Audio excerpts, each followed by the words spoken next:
Hello friends, I again welcome you all for this lecture on R.K. Narayan's The Bachelor of Arts, a study of plot, structure and characters. In this short lecture, I will mainly focus on the part 3 of the novel, which comprises two chapters, chapter number 11 and 12. In this lecture, I will talk about the main plot of the novel, the main characters of the novel, and how important the setting and structure of the novel. I hope you will enjoy it. In the chapter 11 of the novel, we find that Chandran leaves Malgudi and reaches to the Egmore station in Madras. Instead going to his uncle's house, he goes to a hotel opposite to the People's Park. In the hotel, he meets Kailas, who becomes his later guide and advisor. Kailas has an aggressive hospitality whom Chandran cannot oppose. Kailas lives in a village which is about a night's journey from Madras.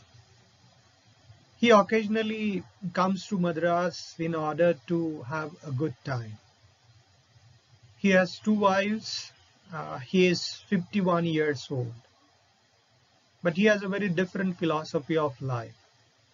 He feels that a man must make money for 40 years and spend it for next 40 years. He offers an alcohol to Chandran, but Chandran denies it by giving an excuse that he made a vow to his mother never to touch an alcohol in his life.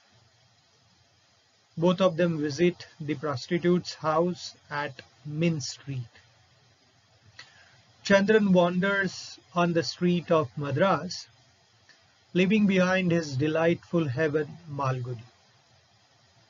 But the thought of Malati makes him sad again, and he decides never to return to Malgudi. He feels that everything there will remind him of Malati, so it is impossible for him to live again in that place. Here in Madras, Chandran lives life like a Sanyasi.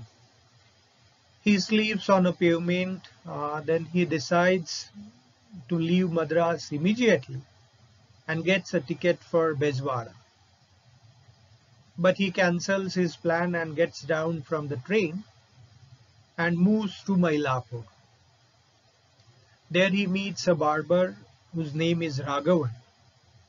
He shaves his head and asks him to buy a cheap loin cloth and an upper cover for him with dye in ochre. He is ready to give his clothes and purse in an exchange to Ragavan. Chandran goes with Ragavan to his house, and from there he writes a letter to his father and informs his father that he has reached safely and staying with his friend whom he met at the railway station and not staying with his uncle. He also writes his father that he is going to wander about a lot with some friends and classmates, so he not to worry about him. In the chapter number 12, Chandran's dress and his whole appearance, his shaven head and the ochre loin cloth, have completely turned him into a sannyasi, who is renounced the world and is untouched by its joys and sorrows. Chandran travels several districts on foot. He begs for lift when he is tired and also has stopped buses on the highway. He does not care to know where he is going or where he is staying. For a sannyasi, everything is same except differences in the name. When he feels hungry, he begs for food, and he begs for food at the house or in the bazaar street. He also sleeps in the open or in a public rest house. He shaves his head and beard once or twice and allow the hair to grow. He is completely different from the usual sannyasi. Chandran's renunciation is different. It is an alternative to suicide, which he can't do openly because of its social stigma or lack the barest physical courage. He becomes a sannyasi because it pleases him to mortify his flesh. His renunciation is a revenge on society, on circumstances, and perhaps on his destiny. Then he reaches Kupal village in Sainad district. There, people from the village offered him various gifts and food. They even beg him to bless them with his holy presence for some more days. He is treated with very much consideration, but the sight of gifts make him very much sad. He feels a cad or a fraud and confidence trickster. He lives on charity, that charity given in mistake, given on the face value of a counterfeit. Chandran realizes that he has come to this degradation only because of Malati and love. He feels that Malati has brought him to this state. He has deserted his parents who spent on him all their love, care, and savings. The more he reflects on his parents, the greater becomes his anger with Malati. He also feels that she was playing with him. He calls her devil who has tortured him.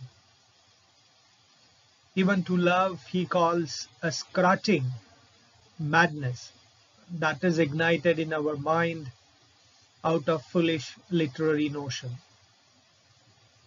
Finally, he decides to return to Malgudi to his parents.